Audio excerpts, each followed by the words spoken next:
So to start off with, we'll ask a simple question, which is, what sponsorship marketing questions are we asking now that we didn't ask before?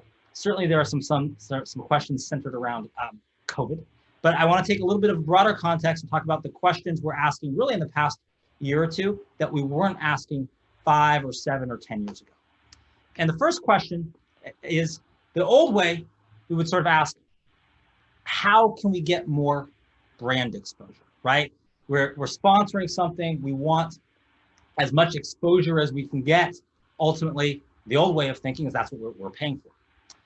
The new way is much more of, how can we develop more brand insights? Yes, we want maybe some awareness, or maybe we want some loyalty, or maybe we want something else, but we're also trying to get insights towards a market, and being able to develop those insights helps move us forward. So the sort of alignment of sponsorship marketing with market research, for instance, is interesting. When you look at, let's say, sponsoring something like NASCAR, and you look at the preferences of NASCAR's audience, that 72% of NASCAR fans say they're either highly likely or likely to purchase a product because of its affiliation with NASCAR, then suddenly you want to unpack that. You want to learn more. And so much more of the sponsorship deals we're involved with, the ones that we help shape for our clients, have a market intelligence, a market research, a brand insights component. And there's a lot of value to be had, first of all, by starting to think beyond just pure exposure. The old way, we used to say, how can we get access to more on-site assets? Maybe it was an event, and the roots really of sponsorship marketing really come from the sports world, and then have been extended to many other areas such as arts or entertainment or cause marketing. But a lot of the roots really of the field come from the sports world. And we used to always want to say, like, yes, we want more, right? We want more signage. We want more visibility. Like, put us in the shot for where this, national TV camera is going to be. We want to be in that shot. And those things are still important. But the new way is, we're now asking the question, well, how can we use this initial experience to develop more content? So it's not just our affiliation, our association with this moment in time or this event. It's actually, how does that lead to much more that we could do? And a great example of that is, you look at a company like, or a brand like Cadillac, that for a few years now has a sponsorship of carpool karaoke. And I don't know if you've seen sort of like the late night TV kind of feature with celebrities kind of singing along in the car. And so what happens is, you go from like, let's sponsor carpool karaoke, the series, the TV series, or the kind of the online series, and then you say, well, is there opportunities for content creation that go beyond that? So now Cadillac is taking carpool karaoke and their sponsorship to individual activations. That I think this was at Bottle Rock, like kind of a big music festival, or taking this all the way to the Middle East and a version that's going to be over there. So it starts off initially thinking, and from Cadillac's point of view, they're probably a brand that wants to, it's interesting from a branding perspective, they're a brand that wants to sort of do something a little bit different than their competitors, which tend to attach themselves to the sports world and say, we're going to go arts and entertainment. They also want to be a luxury brand or an aspirational luxury brand for like a millennial audience or a younger audience. So they start doing that by attaching themselves to carpool karaoke, but yet it's also an opportunity to create content, and they start becoming a content co-creator with the TV series or the TV show as well. New rule. The old way, we would say, how can we get access to a broader audience, right? How does this sponsorship get us to places and get us, a bigger sales funnel, get us, a wider range of consumers?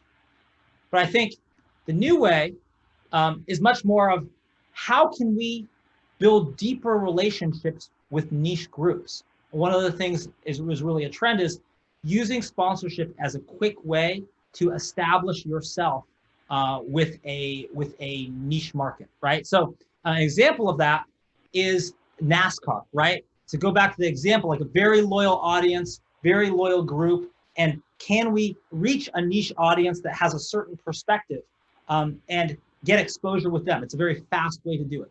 Or if we look at, many other examples of using sponsorship as a tool to sort of embed with an audience that might be difficult or otherwise difficult, hard to reach. Cadillac, kind of this Cadillac sponsorship is another example, right? Trying to move into a younger demographic. If you look at Cadillac a lot, you'll see a lot of African-American demographic, other types of minority communities you'll see, and using sponsorships to move in there. So I think the age of sponsorship purely as a way to just like, let's get this big, huge funnel and just like, it's an equivalent of an ad, right? It's just like a big national ad. Instead, you're seeing much more like deeper relationships with niche audiences. And Jackson, I'll just stop there for a second. Are there any comments or questions for the group or anything that I know we need to address, because we're going to want to relate this back to COVID as well? I think right now we're doing pretty good. I think we're tracking with a lot of the questions that people had. I will say, kind of as additional questions come up, please drop them in the chat for us. I know Ben would love to answer them. We're going to be getting deeper into kind of COVID. I think another thing that we might think a bit about, Ben, is proving ROI, and also like the relative value of investments in different sponsorship opportunities is something that has been brought up in the chat a couple of times as well. So being able to weigh one event against another, and I think you've laid out a good framework for doing that when you're talking about, sort of seeing derivative content as a big value add. Sure. But maybe being able to quantify that is something that might be helpful to the audience. Okay, sure. So, sounds good. Well, let's jump back in. Let me share my screen again, and we can do all of that. And let's look at a couple more old way, new ways, and then we'll kind of get into some of the details about measurement and sort of how that changes in a post-COVID world and all of that. So the old way, question we used to ask is, how can we measure the equivalent advertising value, right? Like if we were having to buy this ad, what is the exposure? What would that cost? Typically, you'll measure that in terms of impressions. That would be the old question. But the new question is, how can we measure the equivalent changes in consumer attitudes? How does this actually shift our perception and how we're perceived? Much more of, to measure the effectiveness of any types of sponsorship, we've actually got to have a good baseline in data research to understand what changes. So we're being called upon much more using, like, for instance, our top data agency to be like, okay, let's look at our, aided or unaided awareness with this particular niche audience before the event, and let's see what happens after the event. And let's take that one step further. Let's not say just a single event in time, but what about a series of events? We know that typically repetition in sponsorship marketing can unlock additional value. So how do we set in motion a framework for measurement? So many more of our sponsorship clients these days, we're actually constructing data programs related to this so that we can have more overall measurement. And in particular, we care about the change in attitude, the change in perception that result from this. And so brings us to another question, which is, so we used to ask, how can we drive retail foot traffic? And this is one big change. We would ask this, a lot, and we still have many clients that do want to connect it. But what's now, the new way is, how can we drive digital click traffic? And so what you see a lot more of is, how do we connect the offline to online? Is there a connection back? Instead of just taking in, your ticket into this retailer and using it to get a discount, in store, how does that connection from the offline world or the bricks and mortar world or the real world connect to a digital website, a digital experience, what we're doing? So we're seeing much more of that, and particularly a lot of these events that have really transitioned from physical events to now virtual events that have sponsorship roles. It's even more conducive for that. So I think everything post-COVID is going to really accelerate that. The old way, we used to say, how can we best generate brand awareness? And the new way is, how can we best generate brand trust? So specifically, how do we go from just kind of an impression with an audience to how do we develop a deeper relationship. So all of the trends you've seen thus far is, more involvement, more deeper connection with an audience, less of an advertisement. And it's the trend of really all of marketing overall, which is let's make advertising not, or marketing not something that sort of like disrupts the flow of the value the consumer or the customer is trying to experience, but something that improves it. And that brings us to the last couple of years here. So the old way, we'd say, how can we include a better product sampling experience, right? Talk to many brands that, they sponsor events because they want to demo or sample their product. We did a ton of work for Harmless Harvest, kind of a premium high-end coconut water, the #1 coconut water in Whole Foods. And a lot of it, at the beginning centered around, well, like, let's just, we know we have a great coconut water, let's get people to try it. And there's some great benefits to be had from that from a sponsorship perspective. But the new way is much more of how can we develop a better multi-channel consumer experience? How can we go from just this product sampling at a moment in time to this event or this sponsorship is a kickoff of a series of consumer touch points that give a great consumer experience that is related to this, this event or this sponsorship, but extends far beyond that. And so I think much like consumer experience is kind of like the sort of the trendy term within sort of kind of marketing, branding, even market research overall, I think we've really seen that extend to sponsorship marketing as well. We used to ask, how can we make our sponsored events more uniform for all audiences? We wanted to have a high level of brand experience. We wanted that brand to be experienced the same way. We wanted to be experienced, consistent with our guidelines, our values, how the brand should be protected and displayed. And we're a branding agency also, so we do a lot related to branding and how to experience and protect the value of a brand.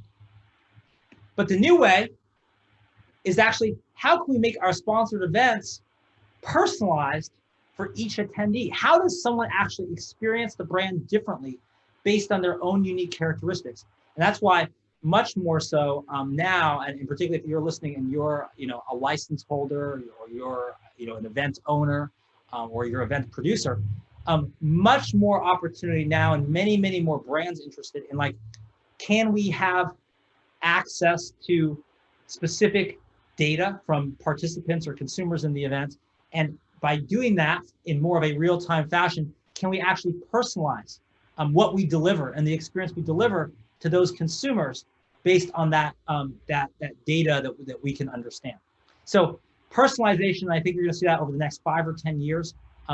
Way more opportunities to connect with people personally, and you're going to see so much more of sort of the data that typically is exploited online, also exploited in an offline sense to create personal sort of brand experiences in a sponsorship marketing context. The old way used to be, how can we find event producers who make the sponsorship experience more turnkey, right? And we do like that. That still exists. We still like things to be organized well for our clients, for us. If we're assisting an event, producer, we're often trying to structure things in a way that make it a turnkey experience. But where this is going and the trend this is going is not just like simplicity, although simple is good.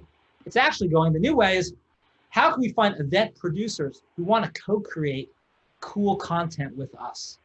And I think this idea that brands and companies, everyone's a content creator now. I mean, that goes from like sort of high-end consumer, marketing to, B2B enterprise-driven sales, right? Everyone's creating content because content is a way to be relevant, a way to be timely, a way to add value.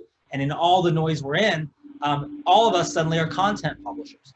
And so I think there's much more value to be had in sort of brands that want to co-create with the properties they sponsor, and those properties being much more open to that. I mean, a great example of that that I always point to is, Red Bull Stratos, where we're going to go to kind of lower Earth orbit in this, kind of amazing free fall, stunt, skydive, and Red Bull's not just attaching their name to this. They're an integral part of this entire process. This is a co-created experience with some people who do some really kind of spectacular and amazing things. And so Mission to the Edge of Space is kind of an extreme example of where I see a lot of this going, which is sponsorship marketing, and it's really just the evolutions of brands.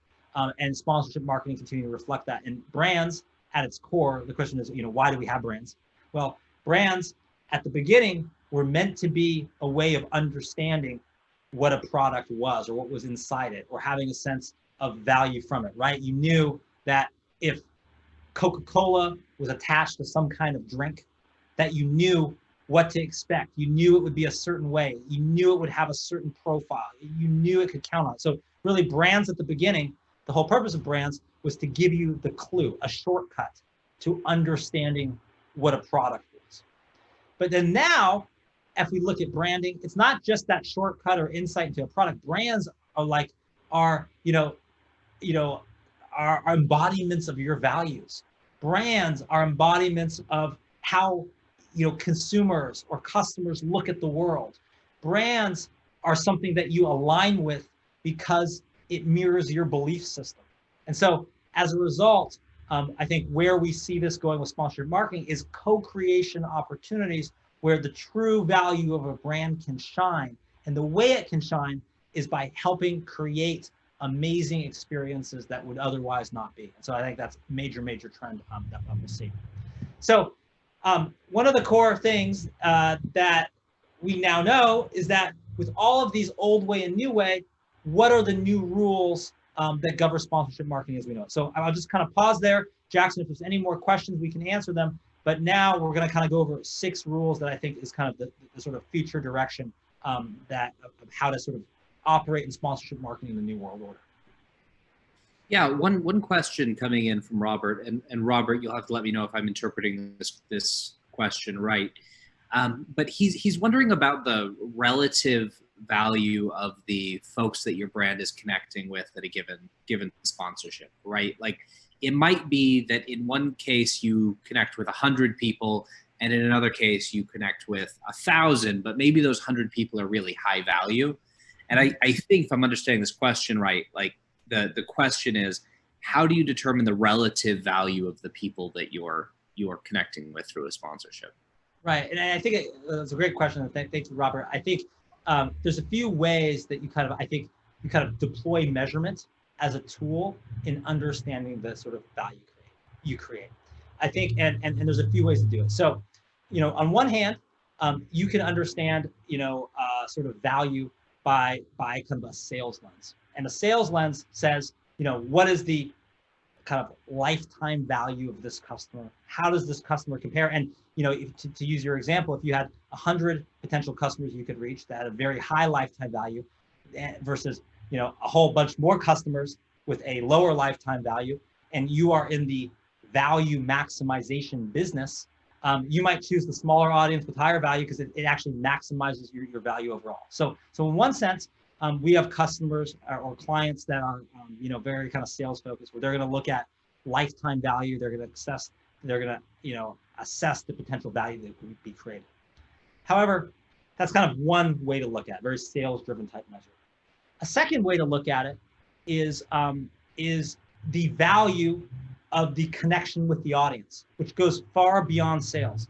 So part of that value unlocking is you have to be able to assess what is the value that you can that audience has by deepening the connection. So great example of how to kind of understand the value of the brand is to look at the overall audience size that you could reach.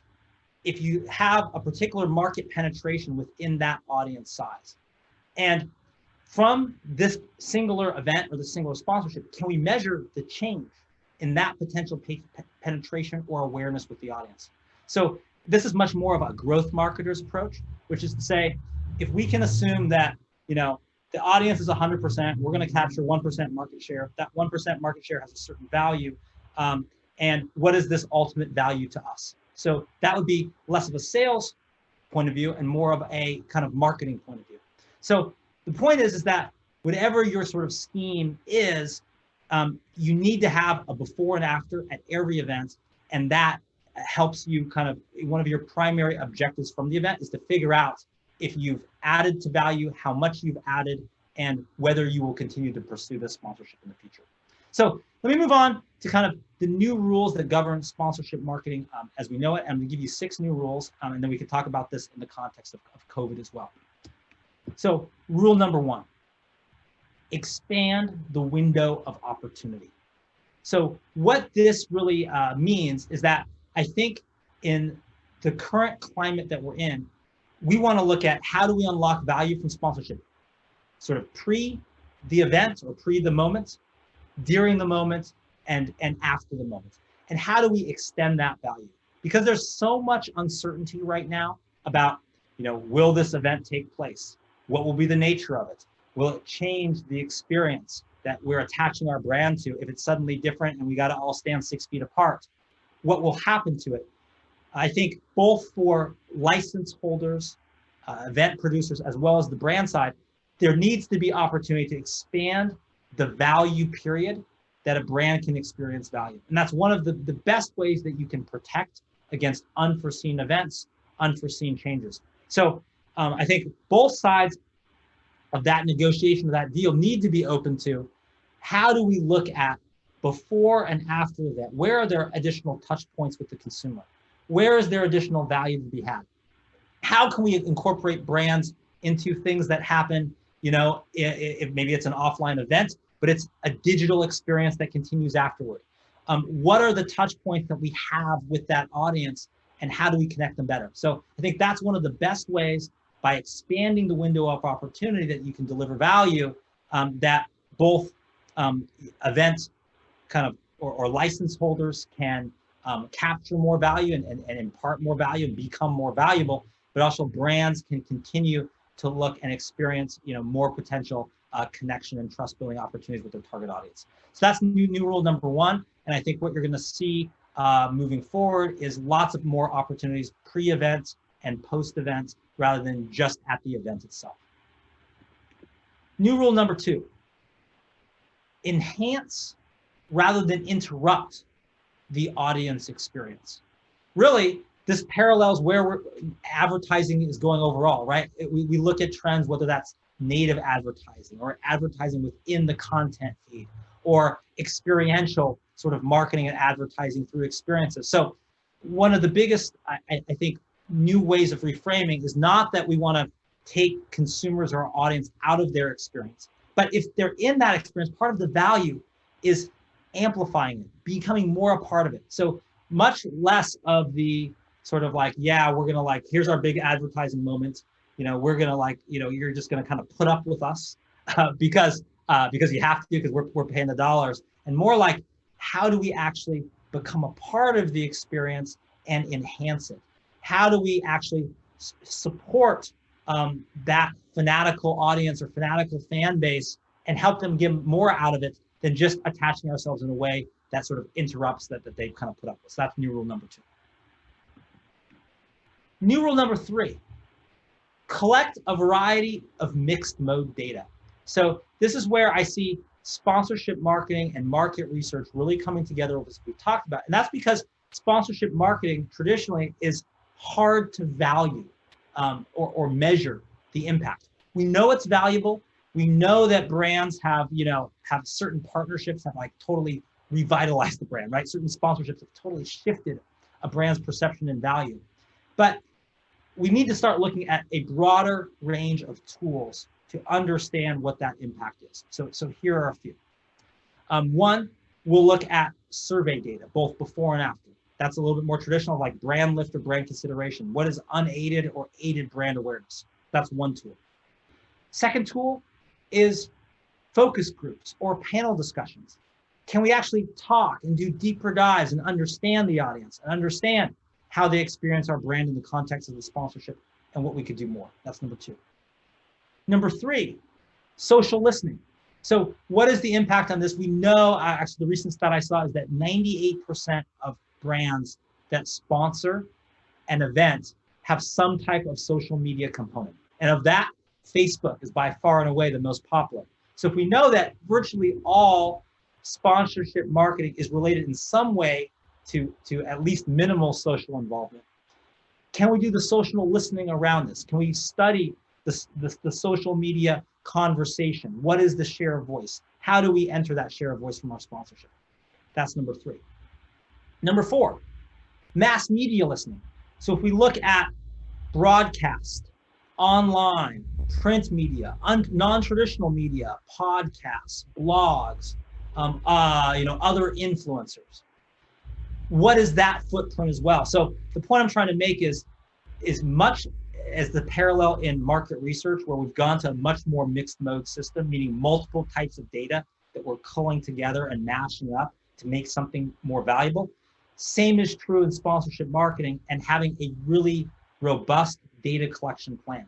So I don't think 10 years from now, brands will just be sponsoring events, showing up with their booth, having anecdotal evidence that people came by and tried a product and would go on their way, that will be done much anymore. If you're going to invest in sponsorship marketing, in general, you need to invest in sponsorship marketing measurement. And where I think this is going is, I think on average now, for every dollar spent on actual kind of license or rights fees for sponsorship marketing, on average about $2.20 is spent activating around it. I think we're going to see, both from the content creation perspective and the measurement perspective, that go up to like $5 for every $1 spent.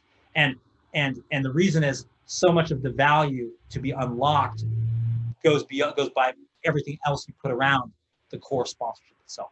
So that's new rule number 3. New rule number 4, develop a sequential sponsorship plan. I think this is another new rule that is really relevant as we extend the window and become content creators, really relevant as we start looking and targeting at niche audiences, and really relevant in this kind of COVID world and hopefully soon post-COVID world that we live in now.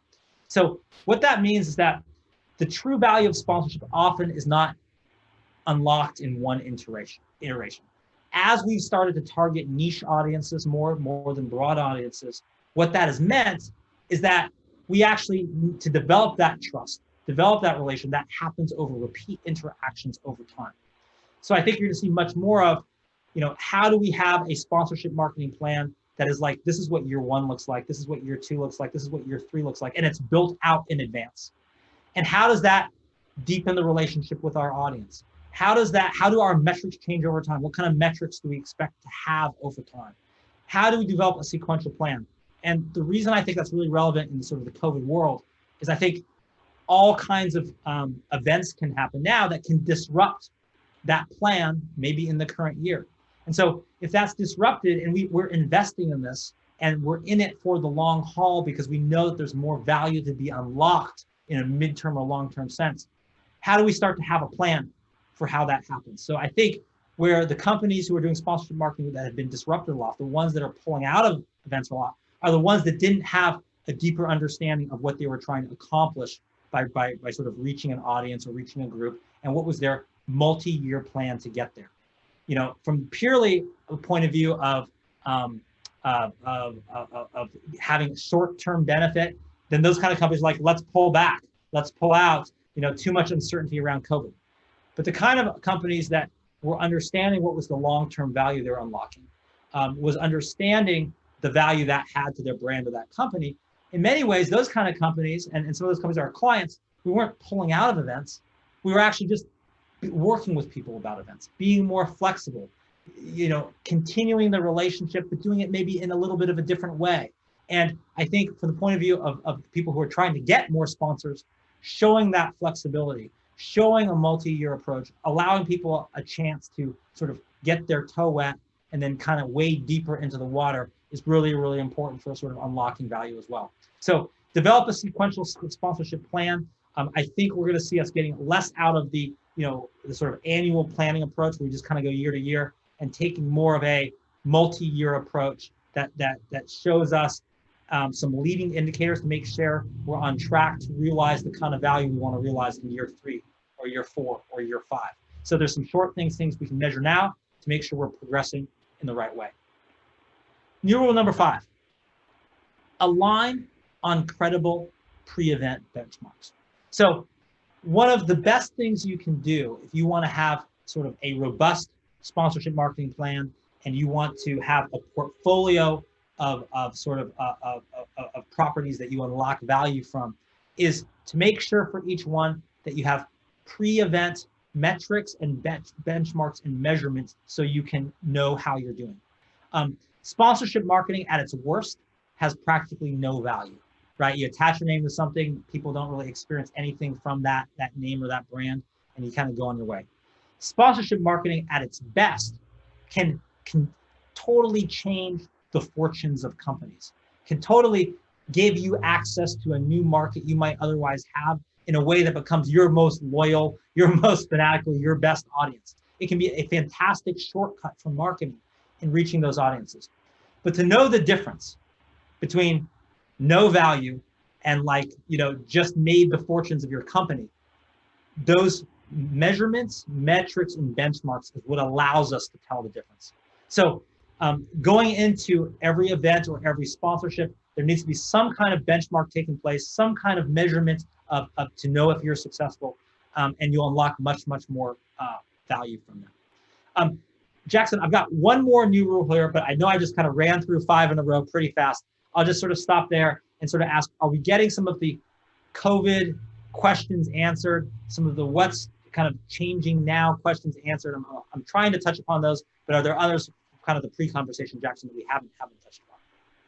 Yeah, I actually think we've done a great job in terms of addressing what COVID has changed. One thing that we're seeing kind of as a recurring theme through a lot of this is the importance of extending the opportunity window beyond just the event. And a lot of that really centers around content. And so there's a very practical question from Evelyn, who's wondering if you have any suggestions for how to pitch a potential partner on content co-creation. Obviously, especially if this falls outside of the kind of plug and play offering that the event organizer is offering up, how is it that you go about actually approaching and creating a win-win content creation opportunity with event organizers? Okay, no, that's great. This is a great question. Thanks for the question, Evelyn. I think one of the things that you just said right there, Jackson, is win-win. And one of the best ways to do that, and the best way to kind of start those kind of partnerships, is to actually look at it from the point of view and present it from the point of view of the partner, right? Or like the event producer or the event owner or the license holder. And as brands and companies, we can add value. There's a lot that we can add from that.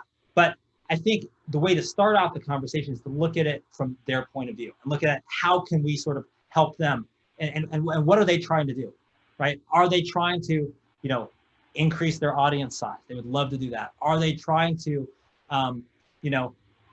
differentiate themselves from other similar events or festivals or conferences? Are they trying to,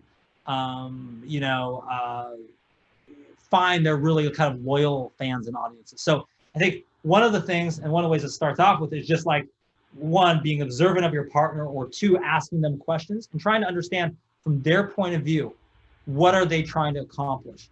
They're trying to add value to the event or the sort of the moment, and what are the ways that they're doing that? And then as a sponsor, and if we want to co-create with them, how do we support their goals of what they want to do? And how can we be a great partner in that? So, for instance, this happened recently with a client.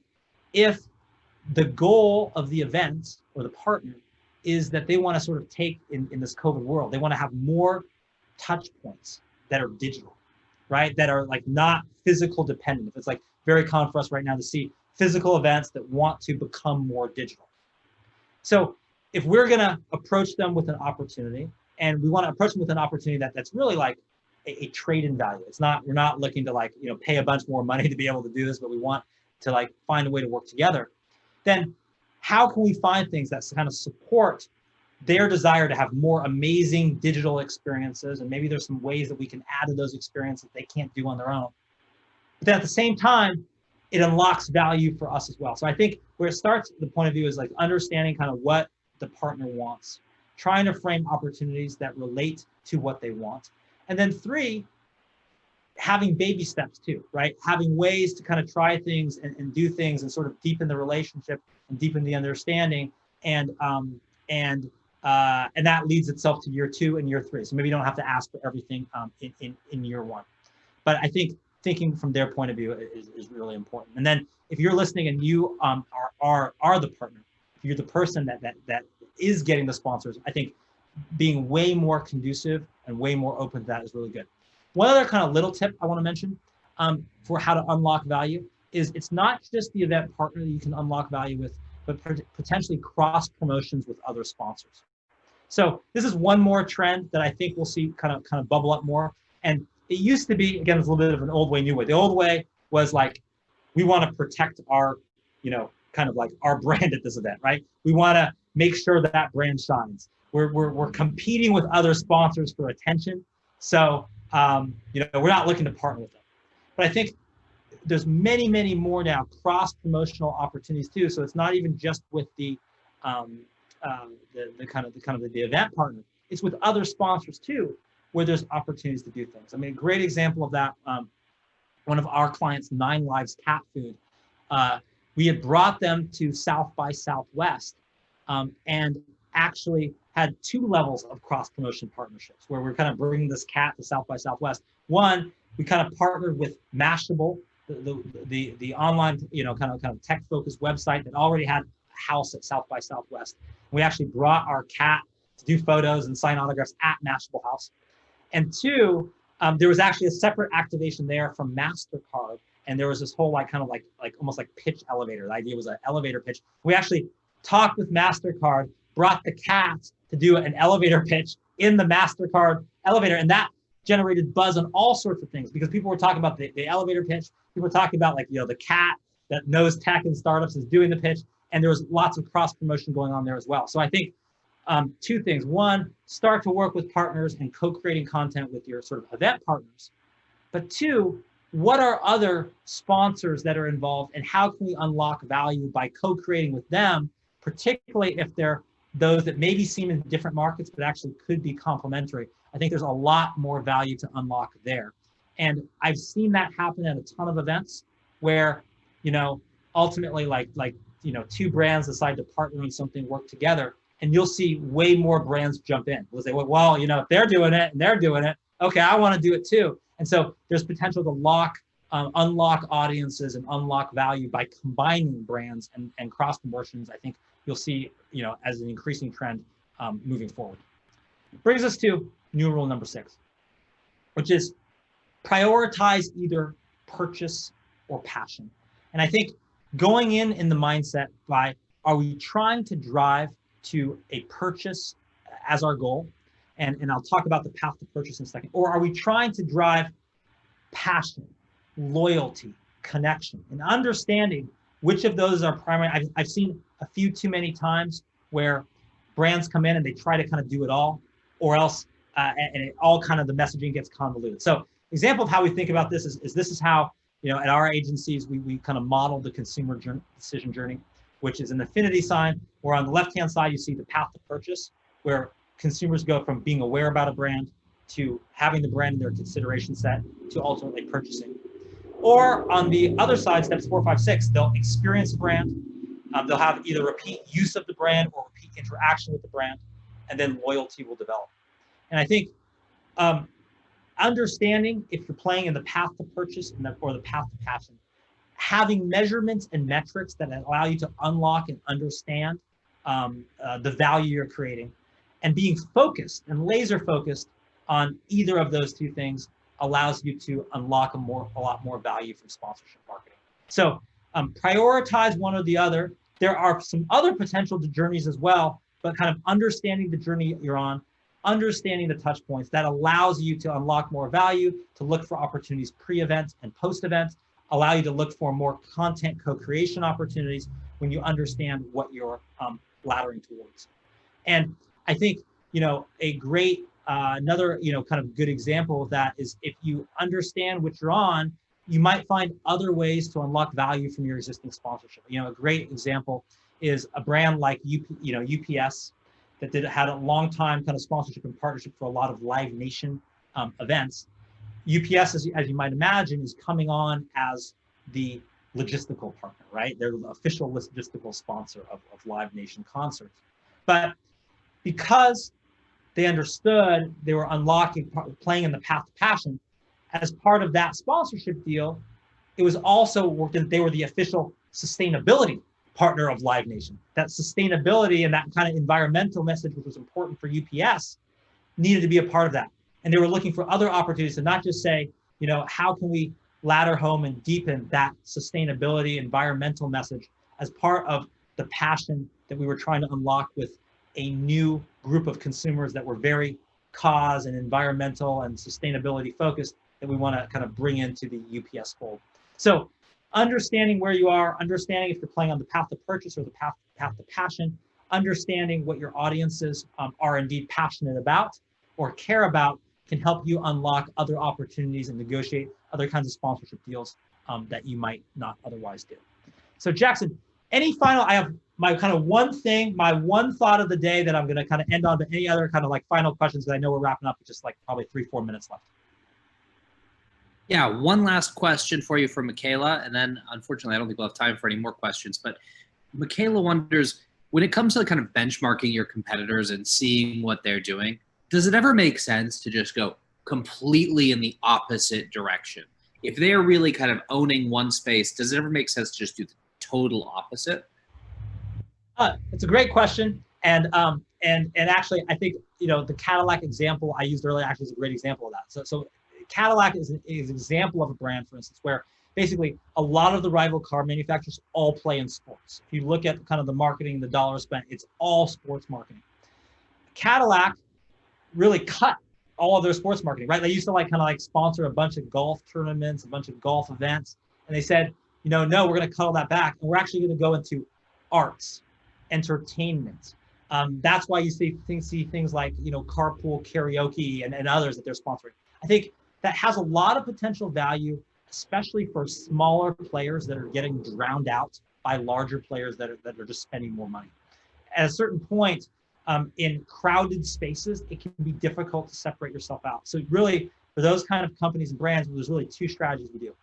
We will be highly opportunistic in the space itself, and we'll try to piggyback and find other ways to carve out territory. So we'll kind of do an assessment and say, here are what all the other brands are doing, here's how they're playing, and where can we pick and choose just things they've overlooked. What are some of the great things you can do in that if you're kind of playing in that space is you look at niche markets, focus groups, because largely those bigger players will ignore these smaller markets because they're focused on the kind of the big prize, right? So that's one thing you can do. Second thing you can do is look at an entirely different playbook, an entirely different kind of track overall. And the key to understand value is when you do that is usually what you have to do is you have to come in with an experimental mindset. You'll usually place a bunch of smaller bets in a wider range of events that will test your thesis, and you're looking for a multi-year approach. When we talked about have kind of plan a sequence of what you're going to do and have a sequential plan. So I think when you go to let's carve out new territory, you want to try a bunch of stuff, have a clear measurement plan, double down as you go and go deeper, and then just be careful and protect your overall the success you have, because as you start getting success, others may notice as well. So potentially what you want to do is if you are kind of pursuing kind of new areas, you're starting to do initial deals, you're a new kind of company that's coming into an area, they really want to attract you. What you would often do is try to negotiate, maybe a potential exclusivity in the future, other opportunities that if you continue to sponsor, there's more, and you would also protect yourself against other competitors that would come in as well. So two different tracks, two different approaches. One, do the big competitive survey, understand what everyone's doing, and then be really opportunistic.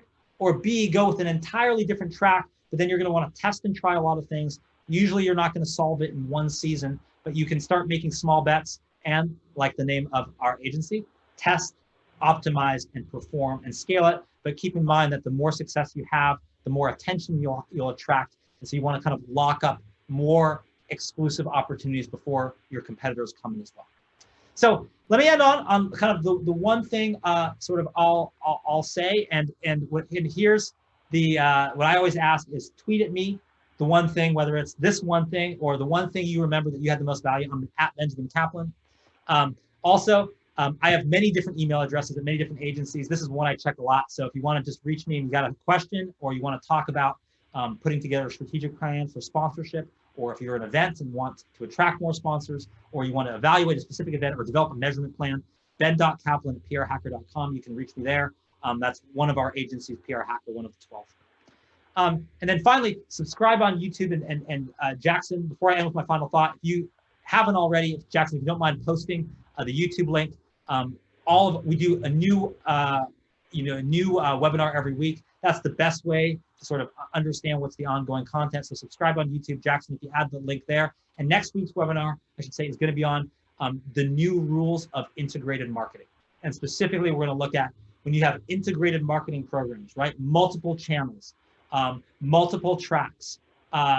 What are the new rules if you're working on now an annual plan for your brand or your company? What's your marketing plan going to be next year?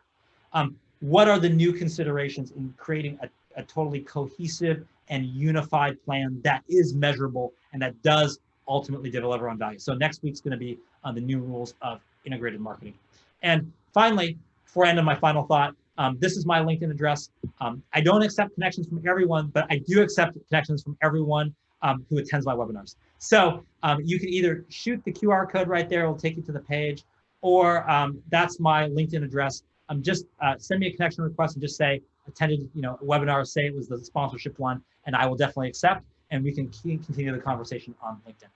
So let me end with the final thought of the day, and kind of my last one thing, and that is where I think the future of sponsorship marketing is headed.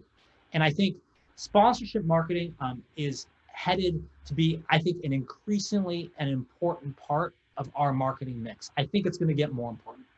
The reason it's going to get more important is as we have more and more content created, as there is more noise out there for companies and brands and news, and as we have new niches and new audiences and the world becomes more global, the fastest path to connect with some of those audience or some of those new channels or some of those new opportunities is going to be to align yourself with those people that already are in those channels, that already have those audiences. So I truly think that the proliferation of channels, the proliferation of social media, the proliferation of globalization, the proliferation of content, all that means is that there's more opportunities.